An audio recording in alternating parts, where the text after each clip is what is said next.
What's up, Niner fam? My name is JT Magnum. Welcome back to NinerNews. Lots going on. We got free agency coming up. We got the NFL draft coming up. We have just a number of things happening in the offseason, and let's get into it. First off, Colin Kaepernick opted out on his contract, which, I mean, we all knew he was going to do that. We knew he was going to leave. He's going to test the market. And all of a sudden now, he happens to say that he's done with, sitting for the national anthem or kneeling for the national anthem. And I find it kind of weird because it comes at a point where he's entering free agency, and he probably, my gut tells me that he knows that no team is going to sign him. No team is going to want him if he keeps that up. And, they don't want the drama. They don't want all that press around him on the team. So my guess is that's why he's saying I'm stopping it, because he's trying to get his next contract, trying to be on his next team, and that's what he's going to do. I don't look for the 49ers to sign him. I don't want the 49ers to sign him. I've said this all along. I'm not a fan of Kaepernick anymore. I've pretty much been done with him since 2014. The year after they lost to the Seahawks in the NFC Championship game, I've thrown in my cap card. I'm done. I get it. He's 6'5". He seems to have the tools. He's a big bodied guy. Can run like a gazelle. Has a great arm. Problem with that is he's never accurate. He doesn't read coverages. He seems to lack the ability to throw somebody open, and I've said this is very, very important in the NFL, is throwing somebody open, and that means anticipating where the receivers are going to be, getting the ball there, so when they turn, the ball's already there. Kaepernick's the guy that waits till they get open, then relies on his arm strength to try to get them the ball. Problems with that is cornerbacks also read the play. Cornerbacks jump on the ball, and you got a lot of pass breakups, and then you also get some interceptions. The other problem with Kaepernick is balls batted at the line of scrimmage. For a guy that's 6'5", he gets a lot of balls batted at the line of scrimmage. It's a little crazy. I don't know if it's just because he has such a low trajectory on his throws or whatever, but he just doesn't seem to throw with touch. He doesn't seem to loft the ball over anybody or be able to throw any kind of touch passes whatsoever. And, he may throw a couple here and there, and then people tweet out, "Oh, did you see the touch on that play?" saying Colin Kaepernick doesn't have touch. Whoop-de-doo. He threw a couple times ever. Like, for a whole year, he threw with touch. It's like, I'm done with Colin Kaepernick.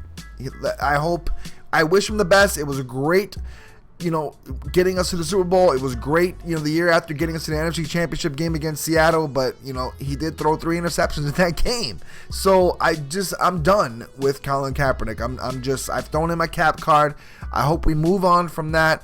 We got a new regime with Lynch and Shanahan, and hopefully we get a nice quarterback, either draft or get a veteran quarterback this year and wait till next year and see what's better in the draft, which is what I hope we do.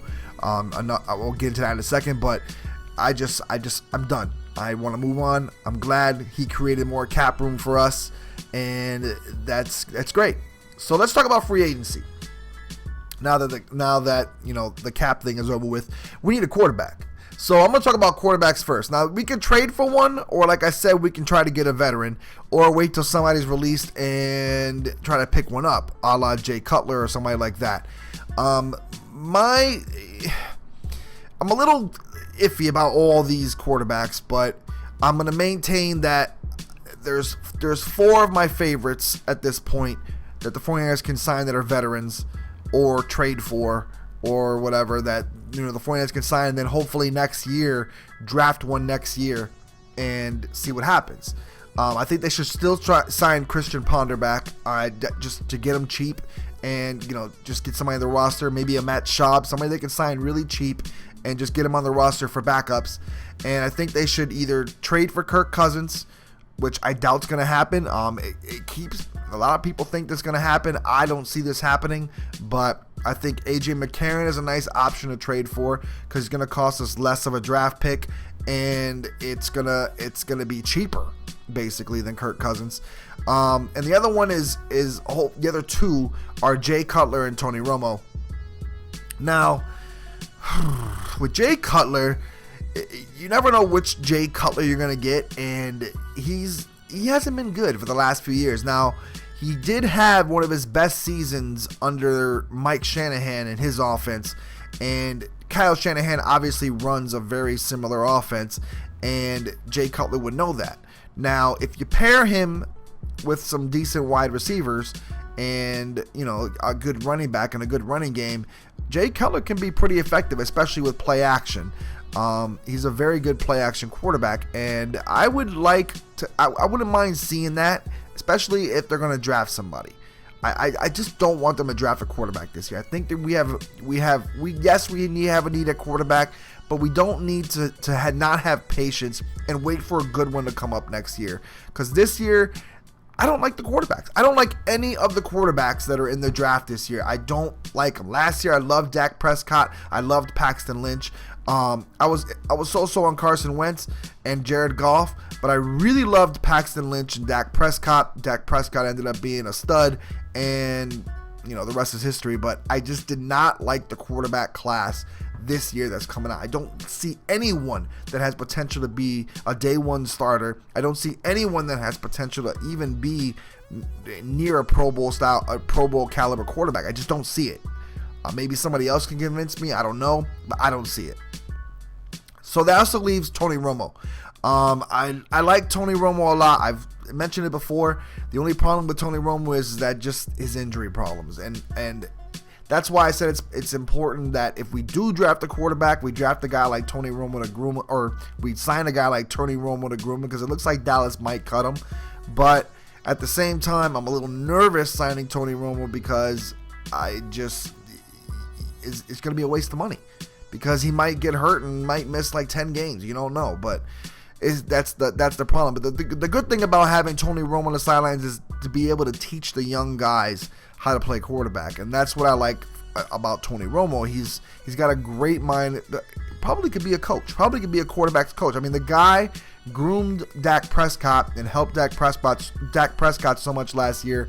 He was a stud on that Dallas Cowboys team. Yeah, they have a good offensive line. Yeah, they have Dez Bryant and they have Ezekiel Elliott. But Dak Prescott still had to make the throws. He still has to read the coverage. He still had to do everything. And who do you think was on the sideline helping him out with that, pointing out things and showing him the ropes? Tony Romo. So that you never underestimate the help of a veteran quarterback like that. And if you don't believe me, watch the movie Any Given Sunday. That will probably help you out a little bit there. But anyways, moving on from quarterbacks, we got wide receivers, and Alshon Jeffrey is not tagged, and I hear he's a hot topic on the 49ers team. They want to really get him, but he wants to play for contenders. So right now, the 49ers aren't considered a contender. So I don't know if Alshon Jeffrey is going to end up, with the 49ers. And I'm okay with that, because I don't want to overspend for free agents. Alshon Jeffrey's been a guy who's been hurt. He was suspended 4 games for PED usage. I don't know if he's the guy that, it depends on what kind of quarterback we get in also. And I don't know if he's the guy that's going to elevate the 49ers to the playoffs. I just don't see it with Alshon Jeffrey, and like I said, he's been injury prone as the last years or last 2 years. So I'd like to get a nicer wide receiver for cheaper. Maybe somebody that's playing and up and coming for cheaper. Somebody like Terrell Pryor, somebody like Kenny Stills. But the only thing with Kenny Stills is he's not a number 1 wide receiver, so that leaves Torrey Smith and him. You basically got two number 2 wide receivers, or a number 2 and a number 3 wide receiver on the team. You don't have somebody that's a stud that can get you the ball all the time, or that can, just get it over the middle. There's Pierre Garcon, who I think is a nice cheap option. Also had his best season under Kyle Shanahan's offense, so he's a guy I like a lot too. Josh Gordon's trying to reinstate. The only problem with Josh Gordon is he's so full of promise. I mean, the guy is a stud. He is a bona fide top receiver, top 5 receiver if he's number 1 healthy, 2 out of drugs, and not suspended. He is bona fide, like one of the best NFL wide receivers. supposedly he's in the best shape of his life again. That's what they always say. And supposedly he's completely cleaned up again. He's been living with another NFL player. I forgot what his name is. I think it's Michael Johnson. I think he plays for the Lions. I'm not sure, but like a safety or cornerback for the Lions. Not the Michael Johnson from the Cincinnati Bengals. But supposedly he's been living with him or something like that, and he's in the best shape of his life, and he's ready to compete again, and he's ready to reinstate. But if you take the risk on a wide receiver like that, he's just 25 years old, he's just a baby still, and has he matured? That's the question you want to ask. Has he matured enough that he'll stop doing the drugs, he'll stop being a douchebag, and just play wide receiver and just earn his money? You could get him for cheap because no NFL team is going to pay him a lot of money. And he's also still on Cleveland, but Cleveland said they want nothing to do with him. So maybe you could still trade for him, but nobody's going to really give anything higher than a 6th-round pick for him at this point, even though he's a bona fide top wide receiver.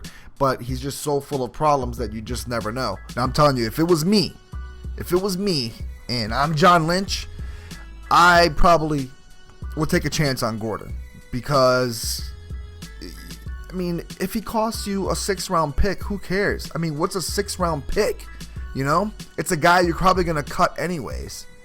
So, what's the point of picking up a 6th-rounder or so when you can take Josh Gordon and hopefully he can turn into your number 1 wideout? You've seen what Julio Jones did under Shanahan's offense. What do you think Josh Gordon would do? So, I don't know. I just think that the 49ers should sign somebody like that or try to trade for somebody like that despite the problems, and just, hopefully, just, I don't know. They have the money to sign him. They have the money to extend him if he ends up having a good season. So why not? Why not take the risk? But I understand. It's hard because the guy's been doing drugs and the guy has problems, but at the same time, he's a bona fide, I'm telling you, he's a nasty wide receiver, and I wouldn't mind having him on the team. So, is what it is. Terrell Pryor is another guy, nice big size, 6'4", and 230, and can fly. The guy can fly, coming into his own wide receivers, young, and he might not come too cheap, but he'd come cheaper than an Alshon Jeffrey, and I think that he can play up to that potential, and he won't miss games. So I really like Terrell Pryor as well. Those are 2 guys that I really like that come cheaper, and you can Kyle Shanahan would be able to use him in that offense. So I don't know.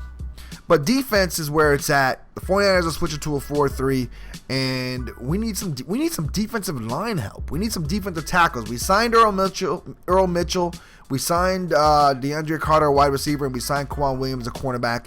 And with those 3 signings, the 49ers actually signed more people than they've signed the last 5 years in free agency. It's crazy. Trent Baalke was a firm believer in building up only through the draft. He never really wanted to sign free agents, and it cost us in the end because we just couldn't pick up veteran leadership enough and couldn't teach the young guys or develop the young guys enough because half of them had ACL tears or they got injured or things happened and they didn't live up to their potential or to what Baalke thought was their potential, and here we are, a 2-14 team drafting number 2 in the draft at this point. So in that sense, Baalke, you think it was smart because you want to develop players, but you need veteran help as well. You need to plug in veteran players in there. You need to sign some guys to be able to show these guys the ropes and play the game and not just throw them out there and think they're going to do okay. So I'm a firm believer in getting some free agents to plug in there, some veterans, teach the young guys, and then you move on. That's how things go. That's how Seattle does. Look at Michael Bennett, Cliff Averill, and they have young guys coming up too, but the veterans are the guys that start. The veterans are the guys that end up teaching them the ropes. Those guys will soon be gone when they cost too much or when they leave or retire, and then the new guys step in. You have the money to do it. It's how you do it. New England does this. Well, New England does a little bit different, but still, veteran leadership is where it's at, and I think it's very important. And I'm gonna get into a lot of guys in free agency as I'm gonna probably do a video like every other day and talk about the free agents that are available. leading up to the draft, and I'll talk about a lot of other things that are going on, and what our team needs are and what I think we should fill them in at.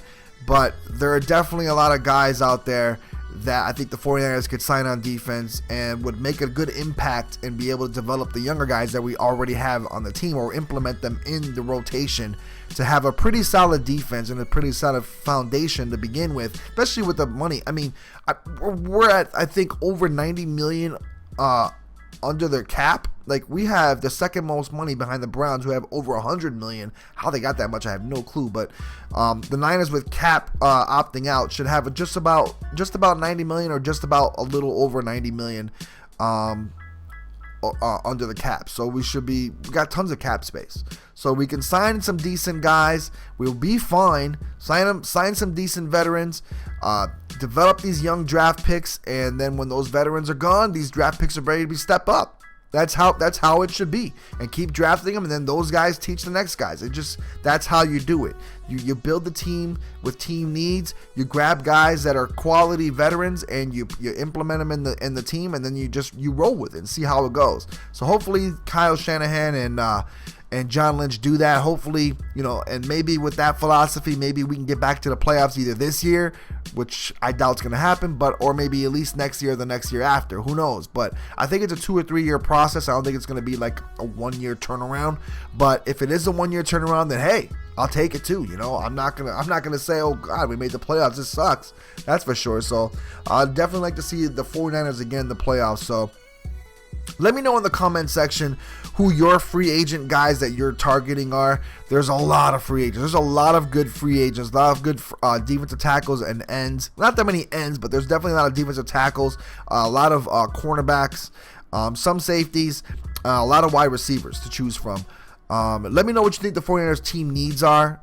I think it's a lot of team needs, but let me know what you think the really main concern team needs are, and who you would pick in free agency for them. Let me know what you think about Josh Gordon, what I was talking about earlier about him. I know a lot of people it's probably going to be like a 60-40 thing, with 60% probably not wanting him, 40% willing to take a chance maybe on him, like me. Let me know what you think about Alshon Jeffrey, Jay Cutler, Tony Romo, trading for Kirk Cousins, things like that. Let me know if you think the 49ers should draft a quarterback this year, or if they should wait till next year when there are better quarterbacks coming out in college. So, lots going on. I'm telling you, lots and lots going on. I'll have a lot of videos coming up with a lot of team needs, and I'll break down free agents for you. And then I'll have the draft videos, of course, after the NFL Combine, and I'll let you know what guys I like in the draft coming up as well. So a lot of stuff happening. There's so much going on. I'm pretty excited. I don't know about you, but I'm pretty excited. I think this new regime is going to do well. I think the 49ers are going to be back. I don't know how long it's going to take, like I said, but I think the Niners are on the right track. I think they're on the right path, and hopefully they're back. Oh, on a side note, Deshaun Kaiser interview with John Lynch today, and supposedly he killed the interview. Like, it was really good. I don't want Deshaun Kaiser on this 49er team. I'm sorry. I am not a fan of Deshaun Kaiser. Dude cannot complete passes. Dude played horrible in big games. You don't want a quarterback that plays good against scrubs in college, but then plays horrible against quality teams with quality players that might go to the NFL, and he just lays an egg. I don't like Deshaun Kaiser. I'm hopefully he is not going to be on the San Francisco team. I don't want him. I just don't want him. That is one guy I do not want on our team. So enough with that. But anyways, let me know in the comment section what you thought about all the free agents, and what you think the 49ers who you think the 49ers should pursue in free agency and why. And I'll see you soon in the next video. All right. So for JT Magnum and NinerNews, I'm out. Peace, y'all.